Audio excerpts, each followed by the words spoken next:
All right, let's dive right in. So your security stack. It probably leans heavily on that powerful combo, right? You've got your SIEM, your SOAR, your XDR. And look, we all get why we need these tools. That debate is over. The real question now, based on some great research from Bob Slovic over at Virtualization Options, is how do we roll them out without turning them into our biggest weakness? So today, let's walk through the blueprint for building a real digital fortress around the very tools meant to protect you. And I know that sounds like a crazy question, but you really have to ask it. These platforms are incredibly powerful. I mean, they bring together all your security data, all your controls, all in one place. But that concentration of power, well, that makes them a 5-star, high-value target for any attacker. If someone compromises your security platform, they don't just sneak past your defenses. They get to take the steering wheel and turn your own defenses against you. Okay, so where do we even begin? Well, every strong fortress starts with a solid foundation. You don't build the watchtowers first. Before we get to all the cool, high-tech stuff, we have to lock down the core systems themselves. This is all about nailing the fundamentals: access control and system hardening. And when we talk fundamentals, here are the 3 big ones that are completely non-negotiable. First up, role-based access control, or RBAC. Simple concept. A security analyst should not have the same God mode permissions as a full administrator. Next, you have to enforce the principle of least privilege. This means every single user, every system, only gets the absolute bare minimum access they need to do their job and nothing more. And finally, MFA. Multi-factor authentication has to be everywhere. Consoles, APIs, you name it. This isn't just a good idea anymore. It's table stakes. Beyond just who gets in, we need to shrink the actual attack surface of these platforms. That means being relentless about patching. It means turning off any service that isn't absolutely essential. It means encrypting all your data, whether it's just sitting on a drive or flying across the network. And here's a huge one. You have to isolate your management interfaces. All admin access should be forced through hardened jump servers. Think of it like this. You've got one single, heavily guarded door for your system admins, not a dozen open windows. Okay, so our foundation is solid. The walls are strong. Now, let's head out to the perimeter and talk about securing the gates. And in our digital fortress, those gates, they're the APIs. They are the critical and often vulnerable pathways that let all of your security tools talk to each other and to the outside world. And this gets us to the double-edged sword of APIs. On the one hand, they are the absolute nervous system of a modern security operation. They're what makes all that amazing automation possible.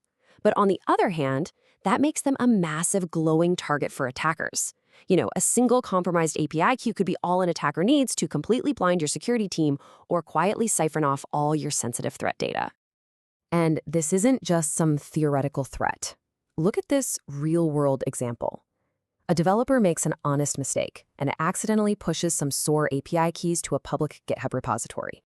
Within hours, not days, hours, attackers find them and immediately start pulling out sensitive security logs.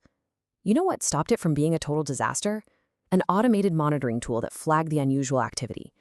It just goes to show how fast a tiny mistake can blow up into a major incident. So how do we lock down these gates? Well, first, use centralized control with something like an API gateway. You use strong, modern authentication. Think OAuth 2.0. You have to validate every single piece of data that tries to come in. And this is so important. You automate the rotation of keys and certificates, and you are constantly monitoring for those weird usage patterns, just like the ones that saved the day in that last example. So our fortress is hardened, the gates are secure, awesome. But what happens when our own defenses, our own powerful automation, goes completely off the rails? Automation is incredible, but without the right safeguards, our own tools can cause absolute chaos. This whole section is about preventing friendly fire. This is exactly where a critical safety valve called command throttling comes into play. Just think about it for a second. Your SOAR platform can issue thousands of commands a minute. Throttling is the mechanism that stops a simple misconfiguration from turning your own tool into a denial of service attack against your own network. So, what does that look like? Well, during normal day-to-day operations, a pretty good baseline is to cap automated endpoint commands at around 100 per minute. This keeps everything stable and prevents a haywire playbook from causing a massive disruption. But, of course, what about a real emergency?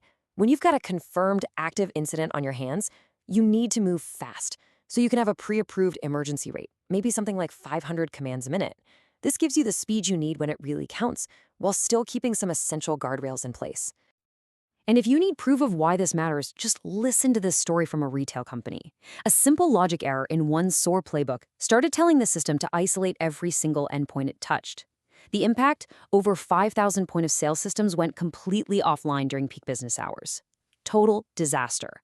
The fix was to implement intelligent throttling, basically a circuit breaker that could automatically slam on the brakes on a runaway process.